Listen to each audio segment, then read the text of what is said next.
ये लीडर होता है। पूरे मुल्क में हालत हो गई है, सारी कौम थू थू कर रही है, सारी कौम इन पर लानते भेज रही है, तो अवाम के जज्बात के साथ खेल रहे हैं। अवाम ने वोट डाला इमरान खान को। इतनी एक्सट्रीम पे ये कर गए हैं, इतनी एक्सट्रीम पे कर गए हैं कि क्या ये कौम का नुमाइंदा ऐसा होना चाहिए? ये क्या अंपायर को साथ मिला के तो आप खेल रहे हो, कह रहे हैं कि जी हम हुकूमत बना रहे हैं। आपके पास है क्या? आपके पास नैरेटिव नहीं है, आपके पास विजन नहीं है, आपके पास कोई ऐसी चीज़ नहीं है कौम को कहने के लिए। ये देखें, ये फायरिंग कर रहे हैं, इन पे कोई लॉ एंड ऑर्डर नहीं है, तो इनको शर्म हया नहीं आती कोई? ये मतलब इस तरह से लोगों का दिन दिहाड़े जो मैंडेट छीन रहे हैं और पाकिस्तानी कौम की इंसल्ट कर रहे हैं। इन पर मुझे ये डर है कि अजाब ना कोई आ जाए। अस्सलाम वालेकुम नाज़रीन, मैं हूं आपका मेज़बान एहसन ज़फ़र और आप देख रहे हैं पब्लिक न्यूज़। नाज़रीन, मेरे साथ MNA के उम्मीदवार NA 127 से मलिक ज़हीर अब्बास खोकर साहब मौजूद हैं, जिनका मुकाबला अता तारड़ से और बिलावल भुट्टो साहब से था। इनकी काफ़ी अच्छी लीड जा रही थी। इनका कहना है कि मेरे साथ धांधली हुई है और मुझे हराया गया है। इनसे बात करते हैं। अस्सलाम वालेकुम जी वालेकुम सलाम जी। मलिक साहब, मुझे बताइएगा क्या मामला क्या है? आप कह रहे हैं कि मेरे पास फॉर्म 45 भी मौजूद हैं, मैं जीत रहा था और मुझे हराया गया है, जबकि उनका कहना है कि नून लीग वाले कहते हैं जब हारता है कोई तो वो यही कहते हैं कि हमारे साथ धांधली हुई है। जी देखें, ये तो आपको मालूम है कि जिस तरह से जो कल पोलिंग डे था और पूरी कौम जो थी वो निकली बाहर, और ख़वातीन, मर्द, नौजवान, बुज़ुर्ग, ख़वातीन, बुज़ुर्ग, हमारे मर्द हजरात, यानी मैंने हैसल कौम लोग बाहर निकले और टर्नओवर जो था वो मेरा ख्याल 65 तक गया या इससे भी शायद ज़्यादा हो। तो हमारे हलके में तो शायद और भी ज़्यादा था। और प्लस ये था कि जी एक अता तारड़ से नफ़रत, नून लीग से नफ़रत, और प्लस ये था कि जी इमरान खान से मोहब्बत का वोट जो था वो मुझे पड़ा। और अल्हम्दुलिल्लाह मेरे अपने पास ये रिज़ल्ट मौजूद हैं, पूरे फॉर्म 45 जो हैं वो पूरे हलके के मौजूद हैं। और मैं तकरीबन मेरा ख्याल है कि 60,000 से अबव जो है मैं जीत रहा था। तो और RO के पास मैं वाहिद वो कैंडिडेट हूँ जो RO के पास बैठा हूँ, और RO ख़ुद मुझे बता रहा है पीपल्स पार्टी के नुमाइंदे बैठे थे और अता तारड़ के वकला बैठे थे, उन्होंने मुझे मुबारकबाद दी है। जब 100 पोलिंग स्टेशंस जो हो गए हैं तो उन्होंने मुझे मुबारकबाद दी है। अता तारड़ के जो वकला थे वो काउंटिंग कर रहे थे साथ साथ हर पोलिंग स्टेशन जब भी रिज़ल्ट आता था, तो उन्होंने कहा कि जी खोखर साहब आपको बहुत बहुत मुबारक हो, ये जमहूरी ज़ाहिर है तरीक़ाकार है, आप जीत गए हैं तो हम आपको मुबारकबाद देते हैं। तो मैंने मुबारकबाद कबूल की। उस वक्त तकरीबन मैं 10,000 से जीत रहा था 100 पोलिंग स्टेशन में। टोटल हमारे हल्के में 337 पोलिंग स्टेशन थे। तो बाकी मेरा बाहर भी रब्ता था, मेरे लड़के जो थे वो हमारे एजेंट्स जो थे वो कलेक्ट कर रहे थे। वो 337 पोलिंग स्टेशन के जो फॉर्म 45 है जो कि मेरे पास मौजूद हैं, उसमें 337 आपके पास मौजूद हैं? जी मौजूद हैं अल्हम्दुलिल्लाह। जहाँ से आप जिनसे आप जीते हैं? जी मैं हर पोलिंग स्टेशन से जीता हूँ। अता तारड़ स्वाय इक्का दुक्का पोलिंग स्टेशन के, वो भी 30-40 के जो कोई मार्जिन होगा।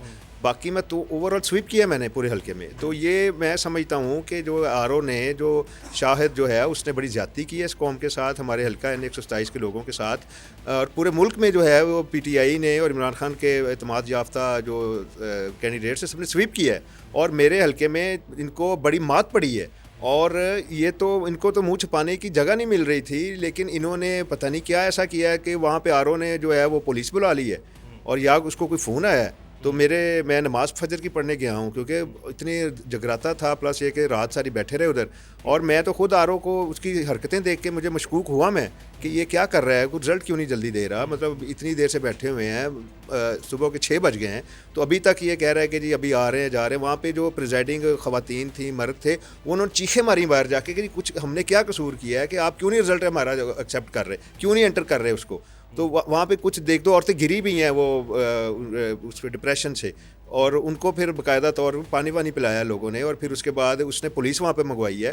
फिर उसने मुझे पकड़वाने के लिए वहाँ पर DSP जो है वो इफ्तिखार वरिया जो है वो आया, उसने मेरे आपको पकड़वाने के लिए? मुझे पकड़वाने के लिए। उसकी क्या वजह थी? उसकी वजह ये थी कि वो मैं क्यों अंदर बैठा हुआ हूँ। मैं अपने उनको परेशानी लगी ना, कैंडिडेट तो खुद बैठा हुआ है, तो हमने तो वो रिगिंग करनी है, हमने तो रिजल्ट चेंज करने हैं। और ये एक एक रिजल्ट पे जो है वो RO इसको बता रहा है, और तीनों पार्टियां बैठी हुई हैं, तो उनको ये एक्सपेक्ट नहीं कर रहे थे कि मैं उधर होऊंगा। वो एक्सपेक्ट नहीं कर रहे थे वो मैं उधर होऊंगा। मैं जब गया हूँ 11 बजे के करीब, तो वहाँ पर जो है वो उन्होंने जो है वो जो दोनों पार्टियां बैठी हुई थी, मतलब पीपल्स पार्टी भी थी, मैं कैंडिडेट मैं अकेला था, बाकी वो उनके नुमाइंदे थे।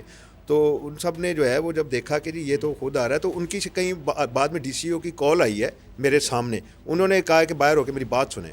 वो बाहर गए हैं, फिर उसके बाद दोबारा अंदर हैं, फिर 5 मिनट बाद फिर वो लड़का आया वायरलेस लेके, उसने कहा कि जी वो DCO साहब की कॉल आई है। फिर वो बाहर गए। मैं उसके बाद फिर वो काना फूसी शुरू हो गई उनकी, नून लीग के जो वकला और कोई बंदा बाहर से 1-2 आए, उन्होंने उनके कान में कुछ कहा। उस वक्त मैंने समझा कि नून लीग के बंदे थे वो? हाँ, उसको फिर मैंने कहा कि मैंने सोचा कि शायद ये हार रहे हैं, तो शायद उनको कह रहे हैं कि यार मतलब ठीक है जल्दी से आप रिजल्ट लें और चलें। तो मैं तो कॉन्फिडेंट था, हम तो मतलब वहाँ पे बड़ा अच्छा इन्वायरमेंट था वहाँ पर। उन्होंने मुबारकें दी मुझे। फिर उसके बाद फजर की अज़ान हुई है तो मैंने उनसे बल्कि आर ओ से पूछा कि यहाँ पे करीब मॉस्क होगी। उन्होंने कहा जी यहाँ बैक पे है। मैं जब निकला हूँ तो उसके बाद जो है वो पुलिस वहाँ पे आई है, वो मुझे ढूंढती हुई। वो मेरे नेफ्यू ने बताया जो वकील है वहाँ पर, उसने कहा कि जी वो कहाँ है आपका कैंडिडेट, यहाँ पे 3 बंदे थे, वो कैंडिडेट किधर गया है। फिर उसके बाद एक एसपी आ गया, फिर पता नहीं कहाँ कहाँ से फोर्सें आ गई हैं। मैं फिर अचानक बाहर से मुझे कॉल आई कि आपका रिजल्ट एक और आया। तो मैंने कहा चलो मैं बाहर से पकड़ लेता हूँ। जो मैं बाहर गया हूँ तो उन्होंने फ़ौरन वहाँ पे ऑपरेशन शुरू कर दिया और लाठीचार्ज शुरू कर दिया। लोगों को बाहर निकाला, गाड़ियों में जो लोग जो ड्राइवर सोए हुए थे उनको डंडे शंडे मार के उनको कहा बाहर निकालो बाहर निकालो। फिर उन्होंने वो सील कर दिया। सील से मुराद ये है कि उन्होंने फिर सारे को बाहर निकाला है और वहाँ पर उन्होंने कर्फ्यू नाफिज कर दिया। वजह नहीं पता लगी उसकी? नहीं, वजह नहीं पता लगी। वजह तो फिर हम उसके बाद जो है ना बाहर खड़े रहे, फिर हमने प्रोटेस्ट किया। फिर मैं सुबह 9 बजे फिर सेक्रेटरी बार जो राव तहसीन है लाहौर बार के, उनको साथ लेके गया हूँ। वो उन्होंने दरवाज़ा नहीं खोला। उन्होंने कहा कि अगर आप अंदर आए या आपने कोई ऐसी वैसी हरकत की, वकील को कहा उन्होंने राव तहसीन, मैं खुद एडवोकेट हूँ, उन्होंने कहा जो बाहर लोग थे उन्होंने कहा कि ऐसी कार्रवाई करेंगे आपको समझ लग जाएगी। वो फिर बेचारे राव तहसीन ने भी कहा कि, मैंने कहा अब ये है कि ये तो ज़ाहिर है इनको तो दिमाग में वो बदमाशी छाई हुई है, तो हम तो ज़ाहिर है फिर जो है जो भी करेंगे, लेकिन ये कि ये तो बहुत बुरा हो रहा है। तो इतनी एक्सट्रीम पे जाके इन्होंने वहाँ पे धांधली की है कि मुझे मतलब जो बंदा 65,000 से जीत रहा था और उसकी लीडिंग आ रही थी, तो हमारे पास रिजल्ट मौजूद है। हम इंशाल्लाह ताला कॉन्फिडेंट हैं कि हमारा जो है वो हम स्टे लेंगे और फिर हम उसको जो है वो हम अदालतों के दरवाजे नॉक करेंगे। और पूरी उम्मीद है कि फ़ैसला आपके हक़ में आ जाएगा आपके रिजल्ट? जी देखें, जब हमारे पास फॉर्म 45 ये जो है ये बाकायदा एक सरकारी जो है वो इलेक्शन कमीशन का ये फॉर्म है, ये मैंने नहीं बनाया।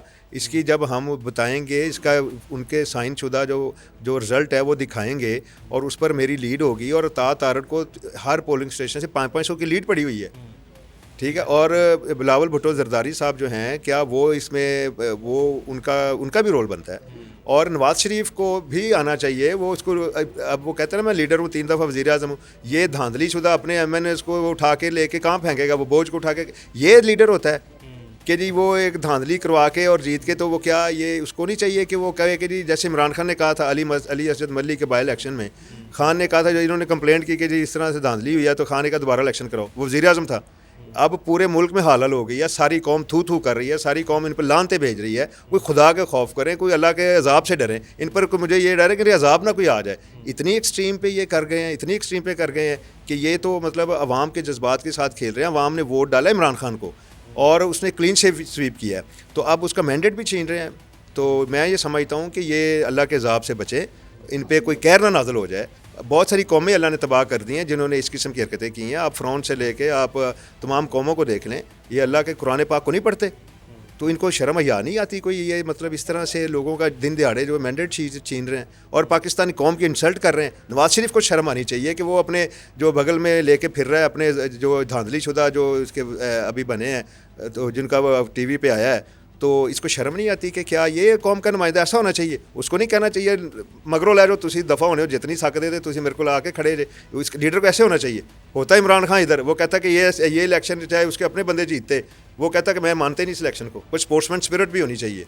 ये क्या अंपायर को साथ में ला के तो आप खेल रहे हो, कह रहे हैं कि जी हम हुकूमत बना रहे हैं, फिर भी खाक में आप हुकूमत बना रहे हैं। फिर भी जो है वो इंडिपेंडेंट जो है, जो इमरान खान के माहिर याफ्ता वो हैं, वो 90 से ज़्यादा जीत गए हैं। आपके पास है क्या? आपके पास नैरेटिव नहीं है, आपके पास विजन नहीं है, आपके पास कोई ऐसी चीज़ नहीं है कौम को कहने के लिए। कौम आप पे थूकती है। ये देखें, ये फायरिंग कर रहे हैं, सुना होगा आपने, ये जो जश्न मना रहे हैं। हाँ जी, देखें ये इन पे कोई लॉ एंड ऑर्डर नहीं। हमारा बंदा अगर नारा मार दे उसको पकड़ लेते हैं, कोई झंडा पकड़ लेते हैं उसको अंदर कर देते हैं। वो ओपन चल रही है, फायरिंग हो रही है। तो क्या ये मुल्क इनको चाहिए? इस तरह का मुल्क चाहिए? तो इनको शर्म आनी चाहिए कि ये कौन सा दौर है।